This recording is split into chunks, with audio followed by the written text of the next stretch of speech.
Então agora eu vou falar com vocês sobre o item 2 do nosso material didático, que é a Igreja Protestante Inglesa, está na página 7.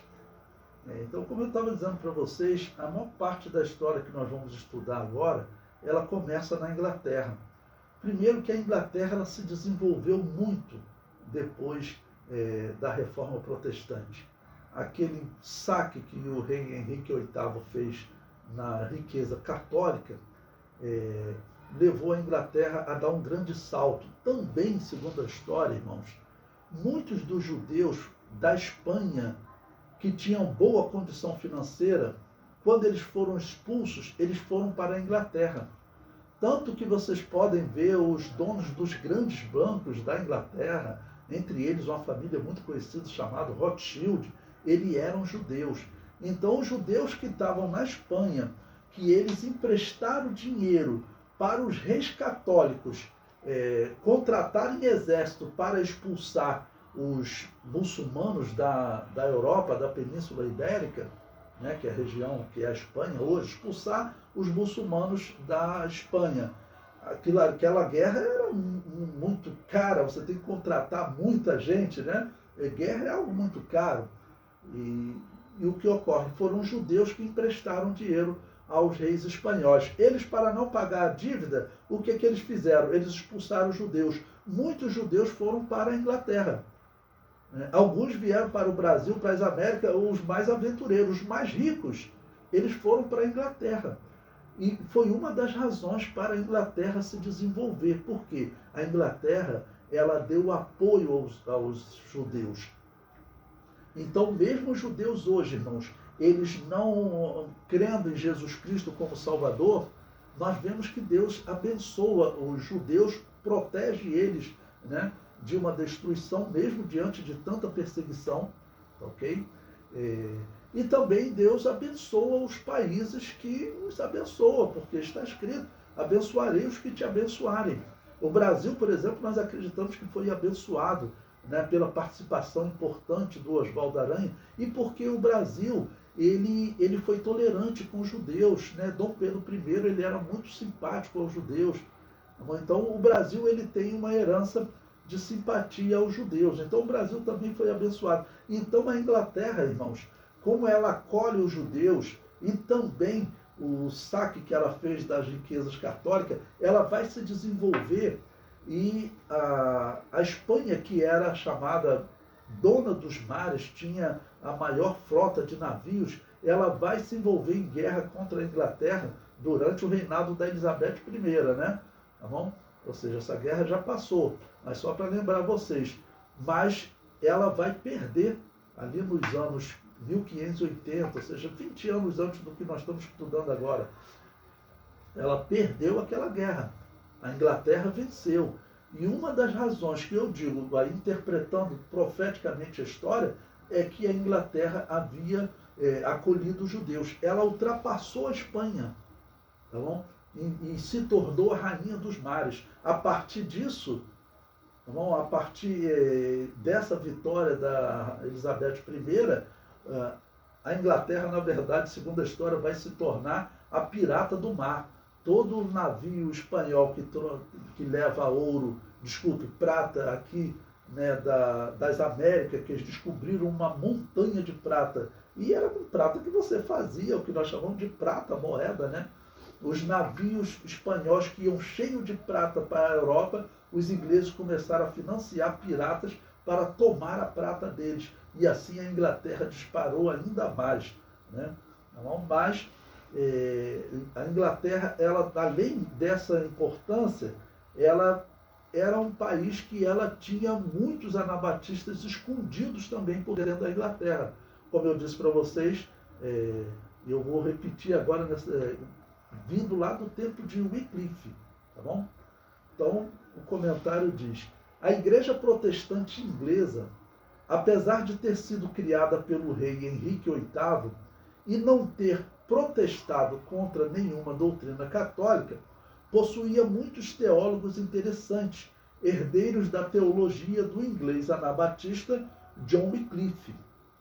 Em 1382, ou seja, cerca de 200 anos do período que nós estamos estudando agora, Wycliffe havia feito a tradução da Bíblia para o inglês, deixando ainda mais furiosa a Igreja Católica. Bom, uma pausa aqui para explicar a vocês, né? Eu, no tópico anterior, eu falei para vocês, né, do porquê que eles, os ingleses, foram abençoados por Deus, por eles terem acolhido os judeus, tá bom? Eles terem acolhido os judeus. Então, eles se desenvolveram muito, né, e acabaram por vencer a Espanha, ok? Muito bem, uma outra coisa que eu digo que também abençoou os ingleses foi a tradução da Bíblia desse anabatista Wycliffe, que fez a tradução da Bíblia para o inglês. Porque a palavra de Deus, ela é bênção para um povo. O povo judeu, nós dizemos o seguinte quando nós estudamos a história de Israel, não tem jeito. Uma das coisas que salvou o povo de Israel, além do milagre de Deus, foi o fato deles precisarem aprender a ler para ler a Bíblia. Né? O povo judeu, ele era uma raridade entre os povos. Entre os romanos, por exemplo, segundo a história, Constantino não sabia ler. Mas entre os judeus, é difícil você encontrar um judeu que não saiba ler. Então, isso acaba que os judeus, eles assumiam posições de destaque. Né? Quando não havia guerra, nem perseguição a eles, né? Os príncipes, eles gostavam de conversar com os judeus, porque eles eram normalmente donos de uma cultura, né, milenar, então, de muita leitura, então podiam contar a história dos povos para os príncipes. Os judeus, eles sempre assumiam uma posição importante. Eles normalmente eram abençoados financeiramente, tudo isso tem como fundamento a Bíblia Sagrada. O fato deles terem a palavra de Deus e precisarem aprender a ler, né, estudar para poder meditar na palavra de Deus, isso fez com que eles tivessem uma importância na sociedade. Tá bom? Então, a decisão de Wycliffe de traduzir a Bíblia para o inglês, isso aí gerou uma perseguição tremenda do Papa. O Papa queria matar ele, não conseguiu enquanto ele estava vivo, tá bom? Mas, furiosos, depois de morto, eles queimaram os ossos dele. Tá bom? O comentário prossegue. A Igreja Protestante Inglesa também seguia a teoria da guerra justa de Agostinho de Hipona e era implacável também contra os católicos. Então, os ingleses, eles estavam matando tanto católico quanto anabatista. Os anabatistas sofriam em todas as situações. Fosse num país católico, eles sofriam. Num país protestante, eles sofriam.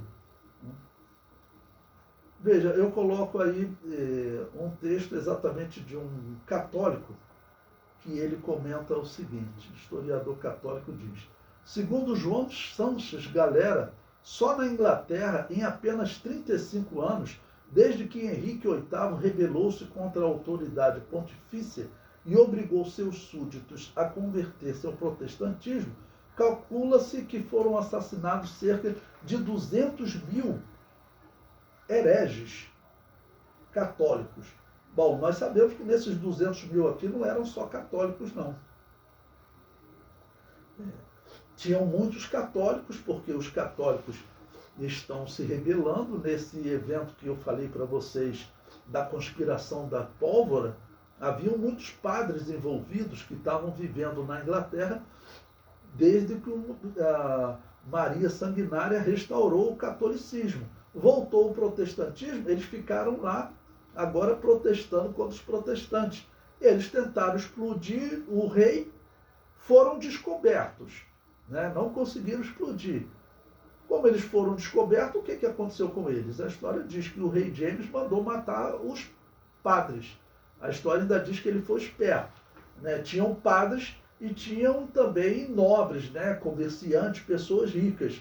Ele falou o seguinte: olha, se vocês acabarem com essa discussão de religião, vocês, nobres que entraram só na sedição dos padres, eu vou perdoar vocês, mas os padres vão morrer todos. Então a Igreja Católica fala: olha, os nossos mártires, né, foram martirizados pelo rei James, ok? Porque ele matou muitos católicos. um dos católicos que ele matou foram esses da conspiração. Então você vai chamar essas pessoas de mártires? Esses não são mártires, né? O comentário prossegue. Os hereges do historiador acima é uma referência, neste evento, às igrejas que discordavam da igreja protestante, que eram a igreja católica e as igrejas anabatistas. Nós veremos anglicanos que eles terão que fugir da Inglaterra nesse período agora, exatamente por conta da perseguição das igrejas protestantes, porque esse rei James, ele é protestante e ele acredita na teoria da guerra justa, ou seja, acredita que pode matar para purificar o reino de Deus, né? O comentário prossegue. No início do século XVII, então, de 1601 a 1700, né, o século XVII, na Igreja da Inglaterra, ocorrem diversas divisões. Em 1568, ocorreu a divisão que formou os puritanos, para vocês poderem lembrar. Esses puritanos, eles estão dentro da Inglaterra, fazem parte do governo, é um grupo político, não é um grupo cristão também, é um grupo político. Eles fazem parte do governo, ok? Mas, de tempo em tempo, tem alguns sugerindo que eles se separem do governo. Bom, 1568 surgiram os puritanos. Passaram-se 18 anos, aí já em 1586, e ocorreu uma divisão entre os puritanos. O puritano chamado John Smith começa a pregar contra o batismo de recém-nascido. Ele era então um anglicano. Nós veremos mais à frente, ele não é batizado, tá bom, pelo batismo dos anabatistas. Essa discussão era comum na Inglaterra, até por conta, como eu citei antes, de um anabatista chamado John Wycliffe e da existência de muitas igrejas anabatistas na Inglaterra, que estavam sempre tendo problema e sendo perseguidas, ok? Então, esse homem chamado John Smith, ele vai se destacar, irmãos, e ele é considerado assim na história a pessoa que ele deu início ao que seria as igrejas batistas geral hoje, tá bom? Ele e um outro companheiro dele, tá bom? Que eu vou contar a história dele agora para vocês.